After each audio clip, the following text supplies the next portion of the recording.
Hola a todos. En esta oportunidad continuaré con la introducción a la economía y les voy a mostrar elementos esenciales que son indispensables a la hora de entender qué es la economía.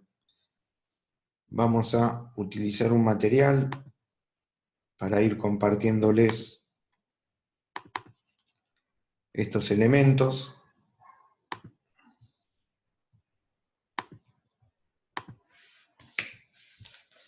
Y vamos a recordar en qué consiste la actividad económica. La actividad económica es aquella que se lleva a cabo para obtener los bienes y servicios que van a permitir satisfacer las necesidades del hombre. Para que esta actividad económica tenga la mayor eficacia posible, el hombre se organiza a través de unidades llamadas empresas. Cada empresa va a convocar a los factores productivos, la tierra, el trabajo y el capital. Con ellos los organizará, decidirá qué cantidades y calidades utilizará de cada uno y generará los bienes y servicios que van a satisfacer las necesidades del hombre. Bueno, el recurso natural tierra, que es uno de los que emplea,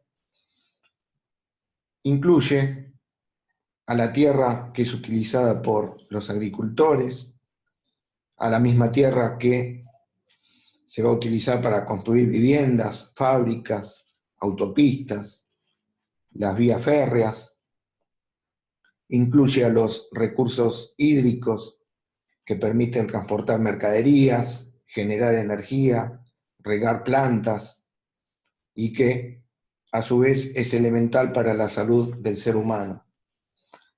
Entre los recursos naturales también tenemos el viento, el movimiento de los mares, que se pueden traducir en energía.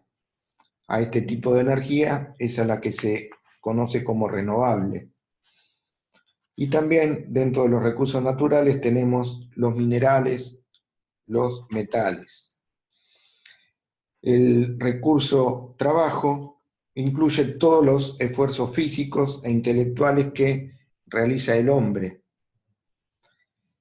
Muchas veces se cree que el aporte que realiza el hombre o es intelectual o es físico.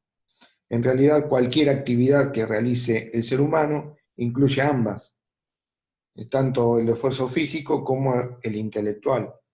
Alguien que está trasladando bolsas de un lugar a otro, la mayor parte de su trabajo es físico, pero también tiene que utilizar el cerebro para decidir de qué manera levantar las bolsas, cómo llevarlas, de qué manera depositarlas para no romperlas. Y una persona que está realizando una actividad que parece totalmente intelectual, también está realizando algún esfuerzo físico, o está escribiendo, o está moviendo archivos. Bueno, en definitiva, la actividad que realiza el hombre, que consiste en esfuerzos tanto intelectuales como físicos, es lo que se denomina trabajo. Y es un recurso que utiliza la empresa. Y el último recurso es el capital, que básicamente está constituido por todos aquellos bienes que se generaron y que se vuelven a emplear para fabricar otros nuevos o prestar servicios. Entre ellos tenemos maquinarias, herramientas, rutas, edificios, vehículos. A estos elementos se los conoce como bienes de capital o también bienes de uso o bienes fijos o bienes de inversión, y son aquellos que no satisfacen directamente las necesidades humanas, sino que se emplean para generar bienes de consumo. Todos estos bienes de capital sufren lo que se llama amortización. La amortización es la pérdida del valor que experimentan porque son utilizados, porque pasa el tiempo, porque resultan obsoletos. Por lo tanto, todos los bienes de capital van perdiendo valor, se van amortizando. Y, en definitiva, esta pérdida de valor lleva a que tienen que ser repuestos para que puedan servir a la consecución de bienes y servicios. Bueno, todos estos elementos hacen a lo que se denomina el capital, que también es esencial para el funcionamiento de una empresa. Los tres recursos, tierra, trabajo y capital, entonces van a permitir a las empresas generar bienes y servicios. También se puede incluir un cuarto recurso, que es el tecnológico, que está integrado por todos los conocimientos, técnicas, mecanismos que van a posibilitar aumentar la eficiencia de la producción o brindar mayor bienestar,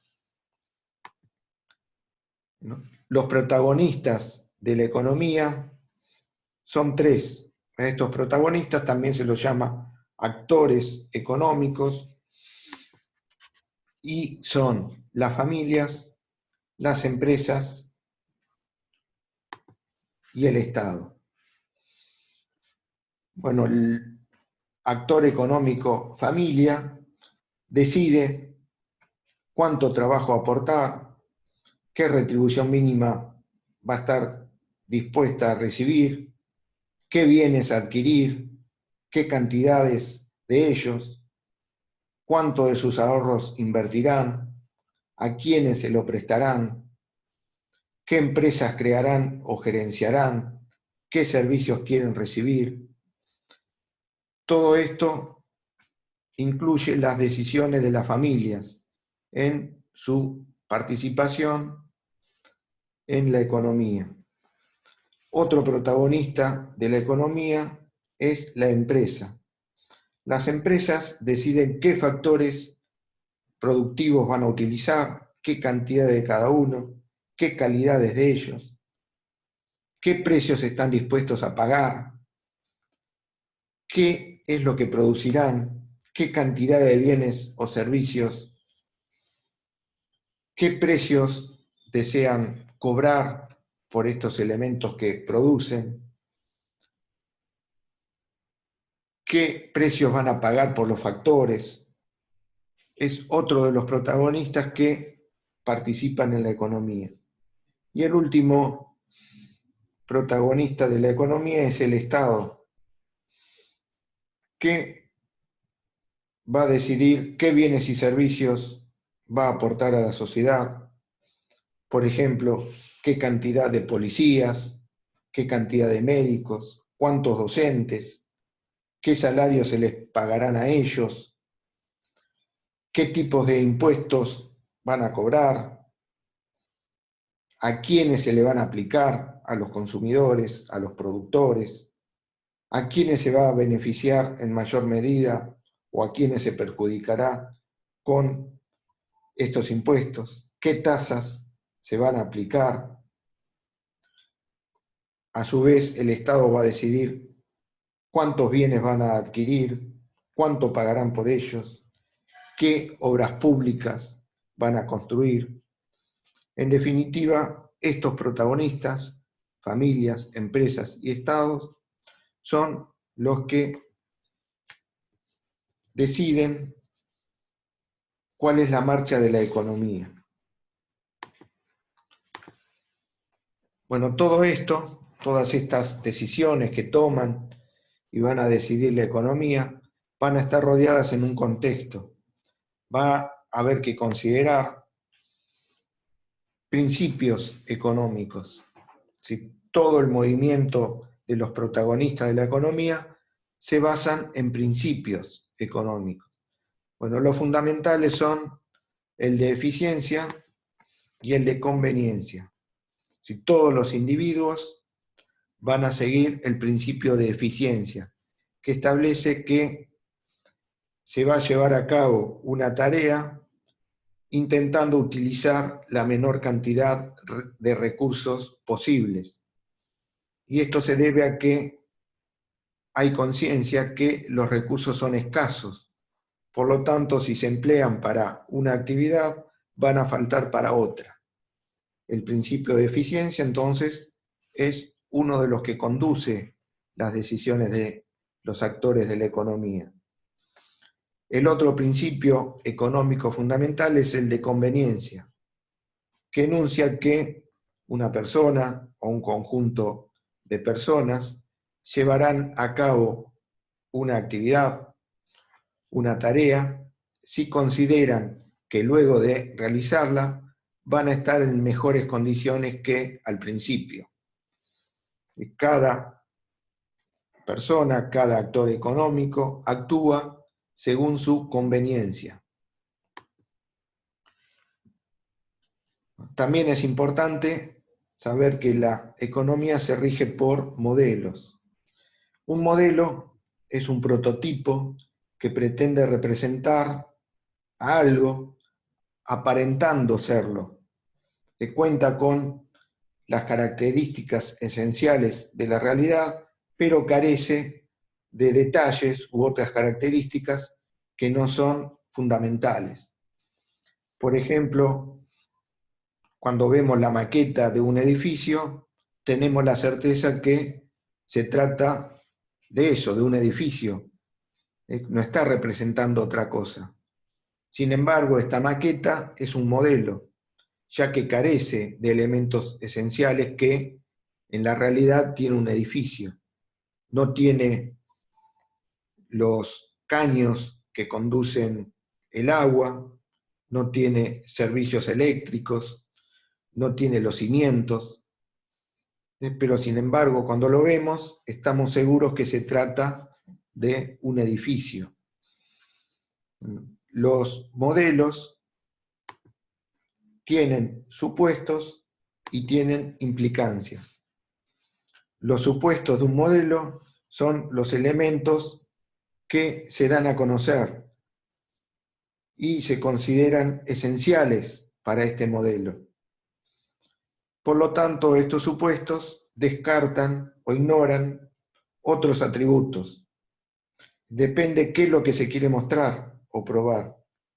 Por ejemplo, un supuesto económico considera que la gente tiene gustos, tiene preferencias. Y el consumidor, por ejemplo, cuenta con un cierto nivel de ingresos. Entonces, esto es lo que se supone para demostrar algo o para probar algo. Y las implicancias son las consecuencias de haber elegido ciertos supuestos y descartado otros. Por ejemplo, una implicancia es si la gente gasta lo menos posible, por lo tanto el precio lo hará bajar. Y cuando participa en un mercado y hay productores que quieren elevar el precio, esta decisión de los consumidores que eligen gastar menos hace que el precio se reduzca. Bueno, también hay que considerar en la economía los métodos que se siguen. Los métodos son los cursos de acciones que van a permitir llegar a una conclusión. Tenemos dos métodos, el inductivo y el deductivo. El método inductivo parte de premisas particulares, aplica la lógica y desencadena una conclusión general. En cambio, el método deductivo parte de principios generales, de leyes generales, para llegar a una conclusión específica o particular. Tanto el método deductivo como el inductivo se emplean en la economía para generar hipótesis, para poder construir leyes o principios. Bueno, también dentro del contexto que nos permite entender la economía, tenemos el costo de oportunidad y la frontera de posibilidad de producción. El costo de oportunidad es el costo que genera la mejor alternativa desechada. Este costo de oportunidad lo experimentan los consumidores, los productores, el Estado. Por ejemplo, para una persona que en este momento está viendo este video, el costo de oportunidad puede ser haber dejado de ver una película, haber dejado de practicar una actividad física, haber dejado de leer un libro, en lo que le resulte para esa persona lo más importante es lo que representa el costo de oportunidad. Es la mejor alternativa desechada. Para una empresa, el costo de oportunidad, por ejemplo, aparece cuando tiene que elegir qué fabricar. Entonces, puede fabricar un artículo u otro, o otros artículos.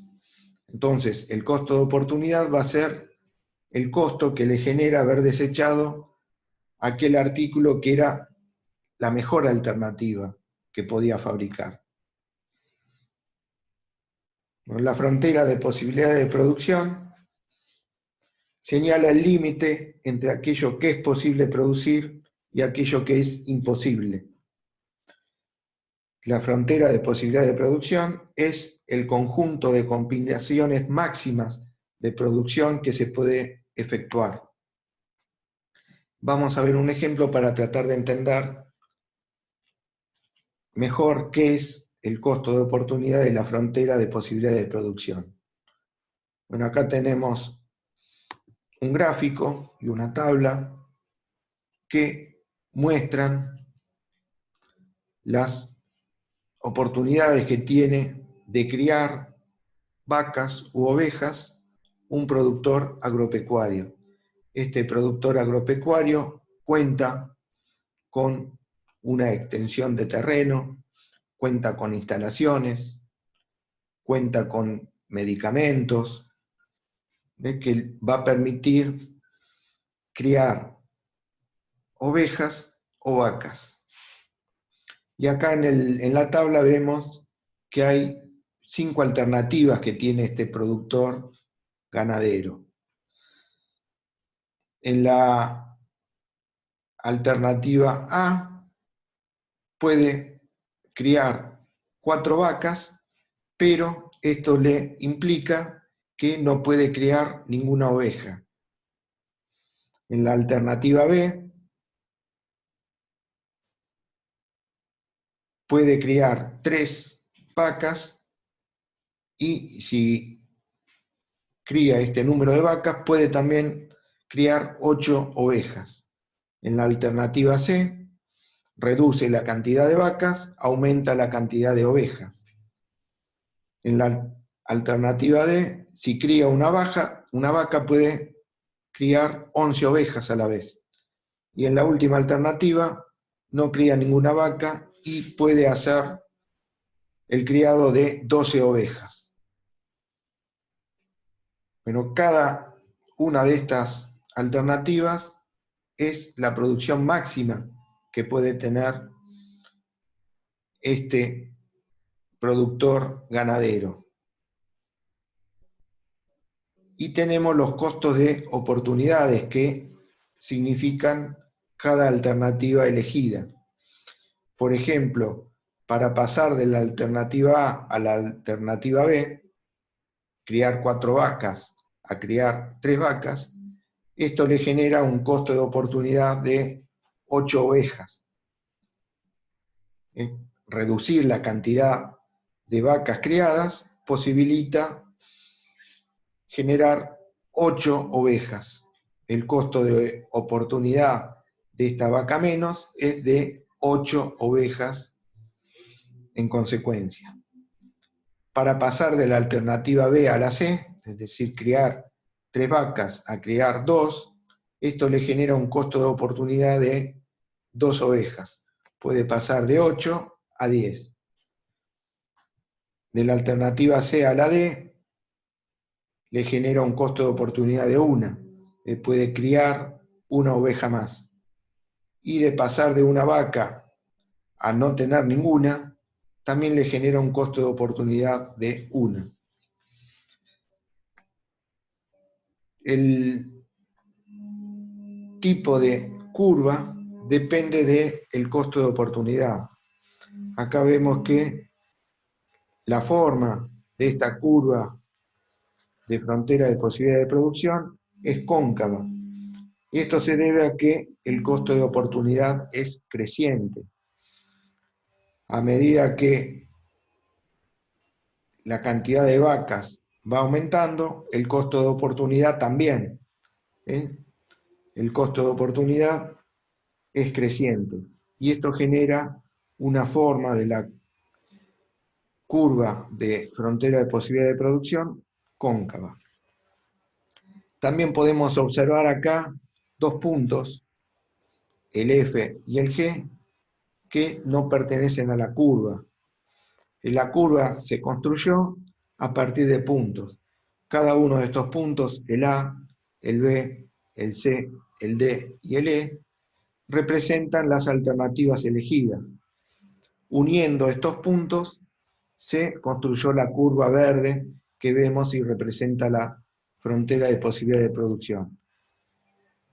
Cada uno de estos puntos que no están representados en las alternativas, pero que se generan por haberlos unido, forma parte de la frontera de posibilidad de producción y representan producciones máximas.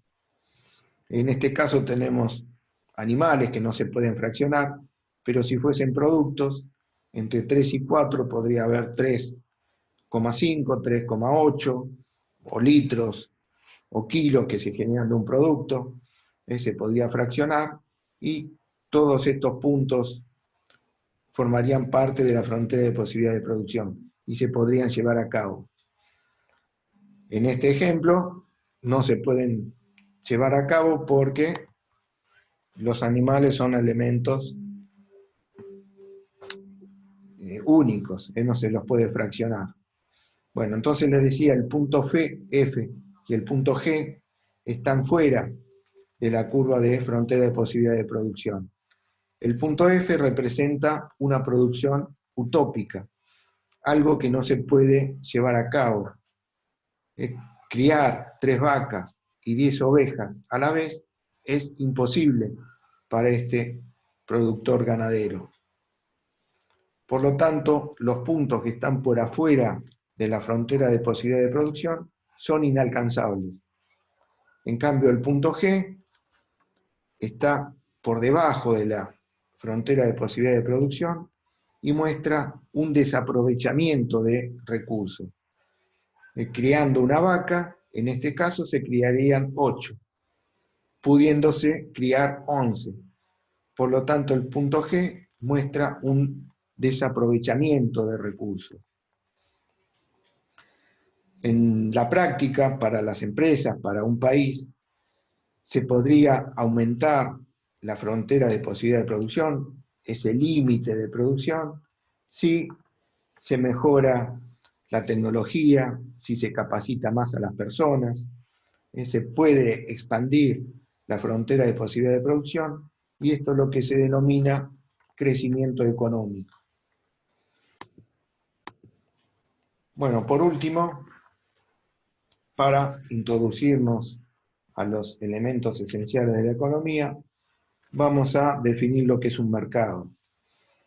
Todos asociamos al mercado con el lugar físico donde se realizan transacciones. Acá tenemos la foto de un mercado.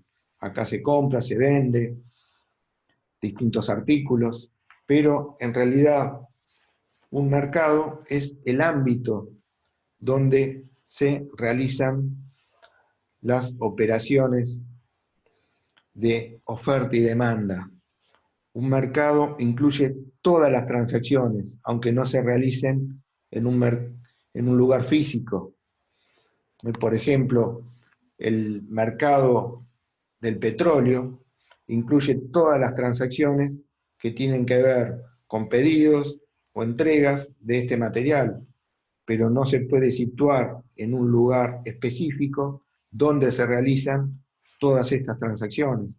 Se pueden realizar cara a cara, se pueden realizar por teléfono, se pueden realizar a través de internet. El mercado entonces incluye todas las transacciones que tienen que ver con la oferta y con la demanda de un producto, de un servicio. Bueno, ¿quiénes son los que participan del mercado? Participan las familias y las empresas, los consumidores y los productores.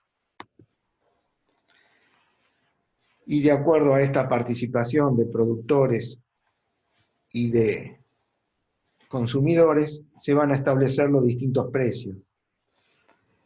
Y depende también del tipo de mercado, cómo van a surgir estos precios.